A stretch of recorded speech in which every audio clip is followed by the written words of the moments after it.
이상민 장관을 향해서 권은희 의원이 이렇게 얘기했습니다. 딱 기다려라. 최진봉 교수님, 예. 뭐를 기다리라는 건가요? 뭐를 기다리는지 잘 모르겠는데 아무래도 이제 권은희 의원 입장에서는 본인이 경찰 출신이잖아요. 예. 그러니까 지금 뭐 이제 뭐 어쨌든 국민의힘에 소속돼 있긴 하지만 그럼에도 불구하고 경찰 문제에 있어서는 상당히 강하게 얘기를 하고 있어요. 탄핵이란 단어를 꺼냈죠. 탄핵이란 단어까지 꺼냈죠. 예. 그래서 아마 이제 그 의미가 있는 것 같아요. 딱 기다리라는 얘기는 예. 국회에서 그렇게 하겠다는 건데 물론 뭐 그러려면 민주당과 함께 할 수밖에 없어요. 아마 이 문제에 있어서는 권은희 의원은 민주당과 함께 의견을 함께 할 걸로 보여지는데 저는 뭐 어쨌든 제 개인적으로 저는 이 경찰국 신설에 반대하는 사람이고 반대하는 예. 입장이니까 권은희 의원의 주장에 대해서 동의를 하죠. 하고 이상민 장관은 그리고 이상민 장관의 태도도 저는 문제라고 생각해요. 왜냐하면 이거를 설득을 하려고 노력을 해야 되거든요. 뭐 구테타 얘기하고 하나의 얘기하고 예. 이렇게 얘기해버리면 대화가 안 되는 거예요. 아무리 좋은 정책이고 좋은 어떤 제도를 하더라도 국민이나 아니면 이해 당사자들을 설득하는 과정을 통해서 잘 넘어가게 만들어야 되는 거잖아요. 예. 근데 그런 과정이 없이 그냥 뭐 이거 우리가 하려니까 그냥 따라와 이런 식으로 하는 것은 아니라고 봐요, 저는. 그런 점에서 이상민 장관은 문제가 저는 심각하다고 생각해요. 앞으로도 마찬가지인데요. 저런 태도를 계속 유지하게 되면 국민들도요. 이상민 장관 저런 태도에서 절대로 좋은 점수를 줄 거라고 생각하지 않습니다. 그리고 경찰들이 모여서 본인들의 의견 모아가지고 전달하겠다는 것마저도 그걸 징계하고 그렇게 하는 것이 과연 국민들이 볼 때 타당할까? 그리고 보통 이제 입법 예고를 40일 정도 해요. 4일 만에 끝냈거든요. 왜 이렇게 급하게 서둘러서 해야 되나? 하태경 의원까지도 뭐라 하잖아요. 그렇게 하는 건 저는 바람직하지 않다고 생각하고 자극하지 말고 이해 당사자들을 어떻게 하면 설득할까 그런 방법들을 찾는 것이 장관의 역할이라고 저는 보기 때문에 그런 점에서 이상민 장관의 행동과 태도는 상당히 저는 부적절하다 이렇게 봅니다. 네. 권은희 의원이 국민의힘 의원인데요. 같은 당 소속이신 김재섭 위원장님 어떻게 생각하십니까? 글쎄요. 일단 뭐 이상민 장관의 말씀부터 제가 좀 드린다 그러면 그 뭐 일방적이다라는 비판에 대해서 저는 그 일방적일 수밖에 없는 이유가 있다고 생각을 하는 것이요. 사실 이번 경찰국 신설과 관련된 논란은 검수완박과 떼려야 뗄 수가 없는 것이고 검수완박 법안이 통과되는 과정이 굉장히 일방적이었습니다. 토론이 없이 진행됐고 그러다 보니까 어떤 일이 생겼냐면 경찰 자체에 사실은 그전과는 비교할 수 없을 정도의 막강한 권한들이 힘들이 생기게 된 것이거든요. 그리고 우리가 문재인 정부 때 국정원의 기능도 사실 경찰한테 이관을 했고 검찰의 수사권도 경찰한테 이관을 했고 14만이라는 큰 조직이 갖게 되는 이제 말 그대로 칼을 자루를 이제는 쥐게 되는 것인데 민주당은 검찰국에 대해서 이것은 말하자면 정부의 경찰 장악이다라고 딱 선을 그어놓고 여기에서 협조해줄 생각을 하지 않고 있습니다.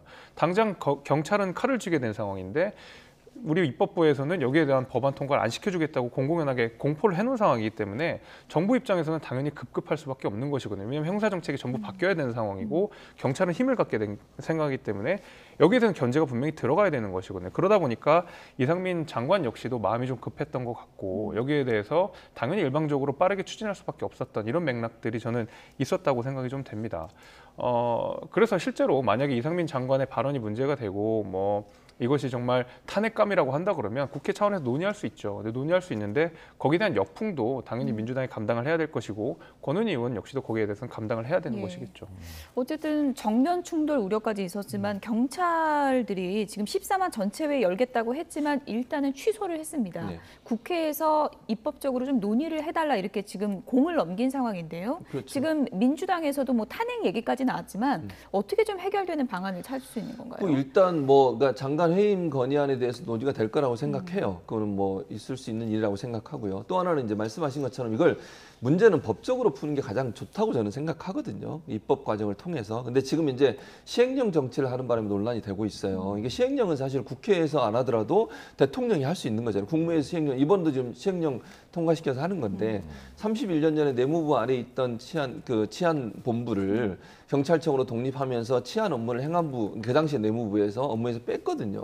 왜냐하면 경찰청의 어떤 독립성을 유지해주기 위해서 수사에. 예. 그런데 이거는 이제 그 치안의 업무가 행안부 장관의 업무에 포함되어 있지 않음에도 불구하고 확대 해석해서 이걸 이제 시행령으로 만든 부분, 이 부분이 논란이 된다고 보여지고, 이제 일반적으로도 그래요. 경찰도 마찬가지입니다. 지금 김재섭 위원장이 얘기했듯이 경찰의 권한이 커지는 것에 대한 우려는 분명히 있어요. 예. 그럼 그거를 어떤 방식으로 통제할 거냐의 문제에서 논의가 돼야 된다는 거죠. 그걸 왜 예. 경찰국이라고 하는 행안부 밑으로 가는 그런 형식으로 가지고 민주적 통제가 가능한 범위 내로 만드는 게 필요하다. 이런 논의가 국회에서 있어야 된다고 생각합니다. 장관 탄핵에 구체화될 가능성도 있다고 보십니까? 그럴 가능성이 전혀 없다고 보진 않아요. 그러나 이제 속도 조절을 할 겁니다. 당장 할 거냐 아니면 조금 지켜볼 거냐 하는 문제인데요. 그럴 예. 가능성도 남아있다고 보여집니다. 네. 김재섭 위원장님은 해법이 좋은 해법이 뭐라고 생각하십니까? 글쎄요, 저의 생각에는 검찰국 신설은 뭐 불가피할 것 같습니다. 검찰국 신설은 당연히 경찰국 돼야 신설. 경찰국 예. 신설. 예. 경찰국 신설은 불가피할 것 같고 예. 여기에 대해서는 이제 우리 정부가 국민들께 충분히 설명드릴 필요는 있다고 생각이 됩니다. 이게 급급하게 되는 모양새가 갖게 되면 그 목적이 정당하다 하더라도 국민들께서 좀 약간 거부감을 가질 수 있거든요. 왜 이렇게 급급하게 하지? 하지만 이제 경찰국 신설이라고 하는 것이 사실은 앞서서 우리가 논의를 한 대로 굉장히 필수적이다. 경찰의 권한이 막대한 상황 속에서 이들을 견제할 장치가 필요하다라는 문제의식을 국민들께 설득만 시킬 수 있다 그러면 여기에 대해서는 충분히 납득할 수 있다고 생각이 되기 때문에 저는 이 설명하는 과정들이 앞으로 좀 있어야 된다고 생각을 하고 예를 들면 이상민 장관의 좀 거친 발언들, 예를 들면 예. 쿠데타라든지 12.12라든지 이런 것들은 아무래도 좀 자제할 필요가 있겠죠. 네. 예. 저희가 이 문제, 경찰국 문제에 대해서 찬성하는 국민의힘의 국회 행안위 소속 정우택 의원이 내일 출연할 예정이고요. 다음 주에는 조금 전에 얘기했던 권은희 의원 예. 반대하는 쪽이 또 출연해서 양측의 입장을 들어볼 계획입니다. 예. 지금까지 김재섭 위원장, 최진봉 교수 두 분이었습니다. 고맙습니다. 감사합니다. 감사합니다.